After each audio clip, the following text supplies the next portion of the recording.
More heads popped up next to old Billy on the staircase, as the few remaining House Hayfield guards marveled at their young master's prowess. Old Billy could feel the warriors around him find a second wind. Even the untrained townsfolk gripped their weapons with a new sense of pride. They'd all been inspired by the news of Nathan's victory in the examination duels in Godricshire, but to see him work his skill firsthand was electrifying. For the first time since the fighting had begun, the people of Dunshire felt as though they had a chance to win. On the other hand, as their numbers dwindled quickly, the morale of House Raven plummeted.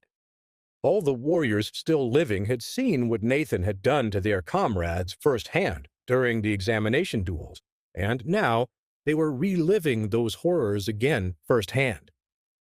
As the more courageous House Raven warriors fell, the remaining few hesitated to leap toward certain death. After all, their lord had assured them that this raid would not require any of them to fight Nathan. Now the room once again fell silent, apart from the dying moans of the warriors who somehow avoided a clean death at Nathan's blade. Nathan snarled at his enemies as he waited up in the rafters.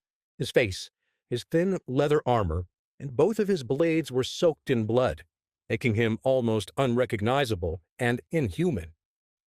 "What are you waiting for? Come at me and face your end. How about you, Lord Raven? Lord of nothing? How about you and I finish this?"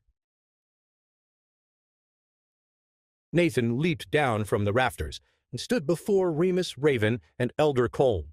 Together, the two master-level warriors shouted loudly as they channeled their full combined strength into their attack. Remus cackled as he and Colm flew toward Nathan with all the power they could muster. "Take this, you demon! Die!" Nathan smiled coldly as he braced himself for their attack. With his left-handed sword, Nathan activated his Asura Speed Slice move, instantly shredding through Remus's blade and sending him flying into the Hayfield family tapestry. At the same time, he sidestepped Colm's thrust and used his own penetrating thrust with his right-handed sword, shattering Colm's blade and skewering his wrists together. Colm screamed as both of his hands were nailed to the floor. He could only look up in horror at the blood-soaked face of the boy who bested him. "Oh, you demon!" At this moment, nothing could have struck more fear in Colm's heart than Nathan's grin as he held up his left-handed sword. Elder Colm's head toppled to the ground and rolled over to where Remus lay spitting up blood. "Elder Colm!" Remus frantically stood up and picked up his sword as Nathan approached him. Remus's greatest nightmare continued as his remaining warriors tried to save him, only to be torn apart in a single stroke. One by one, they dropped like flies, and, finally, old Billy led the surviving townsfolk out in one final push to finish off the few remaining enemy warriors. "Come on, let's finish these bastards off with Nathan, the demon knight of Dunshire. Charge!"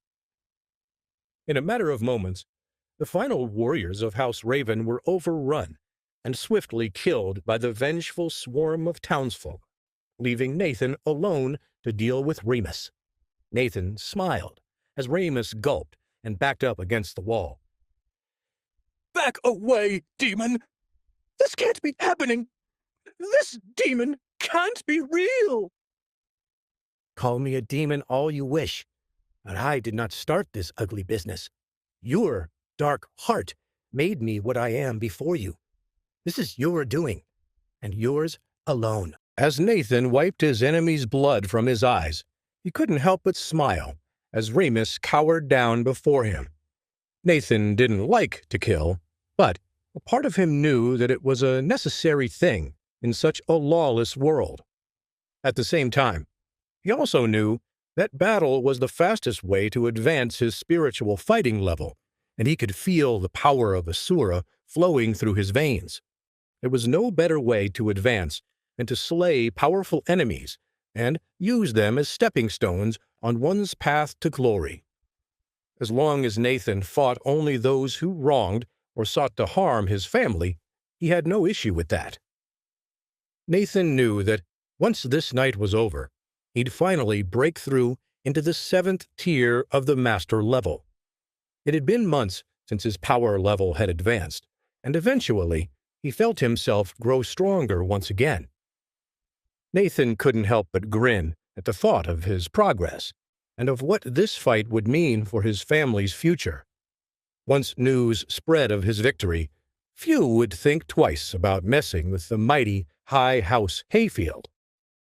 As Nathan loomed over Remus, he smiled as the weakened lord threw down his sword blade in surrender and groveled at his feet. "Please, Demon Knight, I yield. Please, don't kill me. I yield." Nathan held both Cedric's short sword and his Hayfield family broadsword over Remus's head as he listened to his mortal enemy's words. Now that he had no way forward, Remus knew his best chance of survival lay with Nathan's merciful sensibilities. As his face pressed firmly against the blood-soaked floor, Remus felt a bitter regret in his heart for the very first time. "Why did I have to oppose House Hayfield? Why did I pursue them so? What a fool I've been! To think, if I had only been respectful to Lord Ulrich and his son, this nightmare could have been avoided." Remus gulped as the blood of his dead warriors dripped off Nathan's blades and fell onto his head. As Nathan spoke, his words were cold and distant, as if the matter between them was already over. "Your lackey did not let me yield in the schoolyard 2 years ago, and I shall not let you yield now. Not after everything you've done to my family. As I said before, all those named Raven must die this night." Remus winced at Nathan's words. He spit up blood as he spoke, for Nathan's earlier Asura speed slice had ripped through his armor and into his stomach tissue. At the same time, Nathan had released his Asura weakening aura with his slice, which suppressed Remus's spiritual energy and made him feel 1,000 years old. As Remus continued to grovel, his left hand worked its way down the top toward the lip of his left boot. In it, he concealed a poisoned dagger, one that did not have an antidote. By now, he knew his life was forfeit, so all his effort went into judging the perfect time to strike at Nathan, and finally get revenge for all his fallen comrades. He only had the energy for one last move. You foul-mouthed fiend! You devil! You demon knight of darkness!" Hatred built and built inside his body, until finally Remus drew his dagger and stabbed it up towards Nathan's neck. Nathan's blades crossed each other as they swept through Remus's neck and cut off his head in one fluid motion before he had a chance to use his dagger. As Remus's body toppled over, Nathan dropped Cedric's short sword and flicked the blood off of his ancestral broadsword before sheathing it. Demon Knight of Darkness, huh? That's not bad. Wait, that's not the end. You've just had a free taste. Now get the full story on the Pocket FM app, link in description. Check out our next video and playlist, and don't forget to like, share, and subscribe.